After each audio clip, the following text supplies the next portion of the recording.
அனைவருக்கும் அன்பான வணக்கம். 18வது மக்களவை பொதுத் தேர்தலில் முதல் கட்ட வாக்குப்பதிவு ஏப்ரல் 19 அன்று வெற்றிகரமாக நிறைவு பெற்றுள்ளது.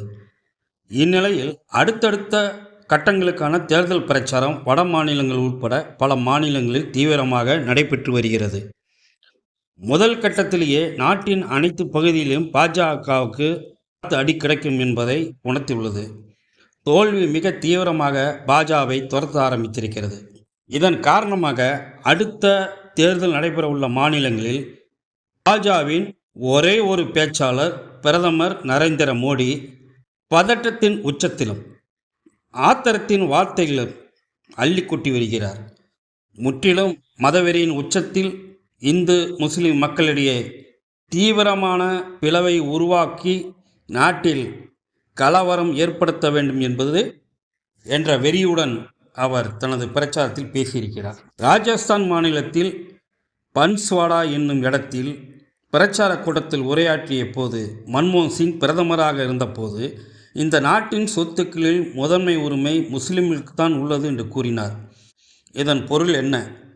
அவர்கள் யாருக்கு சொத்துக்களை பிரித்து கொடுப்பார்கள்? யார் அதிகமான குழந்தைகளை பெற்று கொண்டிருக்கிறார்களோ, யார் இந்த நாட்டின் மீது படையெடுத்து ஆக்கிரமித்தார்களோ அவர்களுக்கு சொத்துக்களை பிரித்து கொடுப்பார்கள். நீங்கள் கடினமாக உழைத்து ஈட்டிய பணத்தையெல்லாம் ஆக்கிரமிப்பாளர்களுக்கு தருவதை ஏற்றுக்கொள்கிறீர்களா, வேடிக்கை பார்க்க போகிறீர்களான்னு மிகவும் ஆவேசத்துடன் பேசியிருக்கிறார். அது மட்டும் இல்லை, இந்த நகர்ப்புற நக்சல்கள் நமது தாய்மார்களின் சகோதரிகளின் தாலி கொடிகளில் உள்ள தங்கத்தை கூட விட்டு வைக்க மாட்டார்கள் என்றும் அவற்றை பறித்து முஸ்லிமுக்கு தந்து விடுவார்கள் என்ற பொருளிலும் நரேந்திர மோடி பேசியிருக்கிறார். இது எத்தனை அக்கிரமான அராஜகமான பேச்சு! ஒரு நாட்டின் பிரதமரை தனது தேர்தல் பிரச்சாரத்தில் நேரடியாக இஸ்லாமிய மக்கள் மீது வன்மத்தையும் விஷத்தையும் கக்குகிறார். முற்றிலும் உண்மையில்லாத விஷயத்தை மக்கள் முன்னால் திரித்து கூறுகிறார். இது அப்பட்டமான மூன்றாம் தர பேச்சு, முற்றிலும் அரசியல் சட்டத்துக்கு விரோதமானது. அவரது உரை வெளியான உடனே சமூக ஊடகங்களில் திட்டமிட்டு RSS பாஜக சமூக ஊடக கூலிப்படைகளால் தீவிரமாக பரப்பப்படுகிறது. நாடு முழுவதும் இந்து என்னும் உணர்வு கொண்டவர்களிடம் இஸ்லாமிய வெறுப்பு பரப்பப்படுகிறது. இது தேர்தலில் இந்து மக்களின் வாக்குகளை அணிதிரட்ட பயன்படும் என்று மோடியும் பாரதிய ஜனதா கட்சியும் கணக்கு போடுகிறார்கள். ஆனால் உண்மையில் மன்மோகன் சிங் அப்படி பேசினாரா என்பதை உடனடியாக உண்மை கண்டறியும் ஊடக குழுக்கள் ஆய்வு செய்து மோடியின் உரை முற்றிலும் பொய் என்பதை அம்பலப்படுத்திவிட்டன. பிரதமர் மோடி குறிப்பிடுவது 2006ஆம் ஆண்டு அப்போதைய பிரதமர் மன்மோகன் சிங் அவர்கள் தேசிய வளர்ச்சி கவுன்சில் கூட்டத்தில் ஆற்றிய உரையே ஆகும். அந்த உரையில் மோடி குறிப்பிடுகிற மன்மோகன் சிங் பேசிய பகுதி தான் இது. கொஞ்சம் கேளுங்க.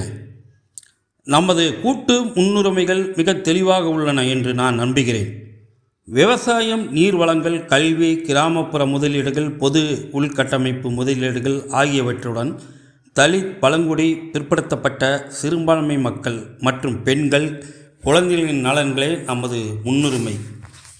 மேலும் அவர் முஸ்லிம் சிறுபான்மை மக்கள் குறித்து பேசுகையில் வளர்ச்சியின் பலன்கள் அவர்களுக்கும் சேரும் வகையில் பொருத்தமான முறையில் திட்டங்கள் தீட்டப்பட வேண்டும் என்று குறிப்பிடுகிறார். அந்த உரையின் தொடர்ச்சியாக அவர்கள் நமது வளங்களில் முன்னுரிமை பெறுகின்றனர் என்று மன்மோகன் சிங் முடிக்கிறார்.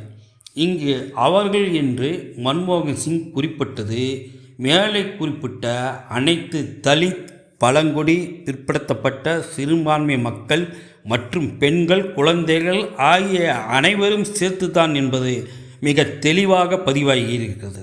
ஆனால் நரேந்திர மோடி தனது ராஜஸ்தான் உரையில் மன்மோகன் சிங் அன்றைக்கு பேசியது முஸ்லிம் மக்களுக்காக மட்டுமே என்று திரித்து கூறுகிறார்.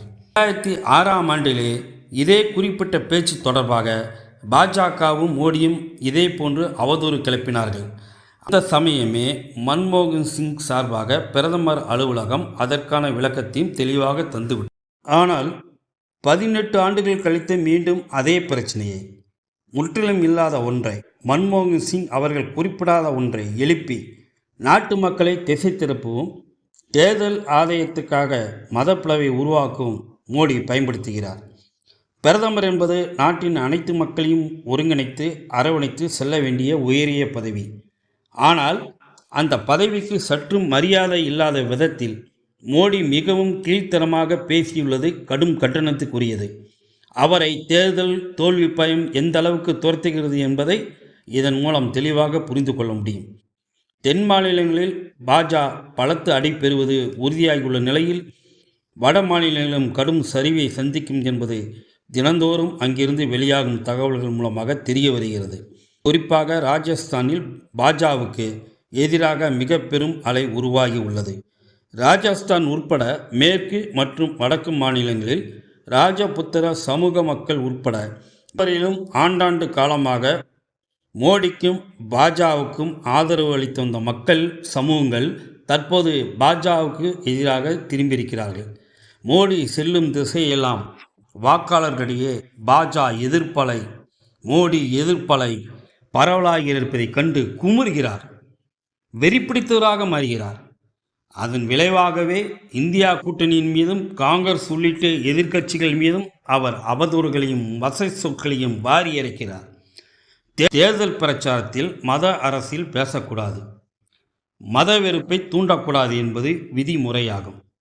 ஆனால் இத்தகைய கடுமையான மதவெறி பிரச்சாரத்தை பிரதமர் மோடி கட்டவிழ்த்துள்ள போதிலும் தேர்தல் ஆணையம் எந்த நடவடிக்கையும் எடுக்காமல் மௌனம் காக்கிறது. இந்த தோல்வி பயம் மோடியை மேலும் துரத்துவது உறுதி. இது போன்ற மதவெறி பேச்சுக்களை புறந்தள்ளி மக்கள் நிச்சயம் எதிர்வினை ஆற்றுவார்கள் என்பது உறுதி. வட மாநிலங்கள் உட்பட அனைத்து மாநிலங்களிலும் இந்தியா கூட்டணி கணிசமான இடங்களை பெறுவதும் மத்தியில் ஆட்சி மாற்றம் நிகழ்வதும் உறுதி.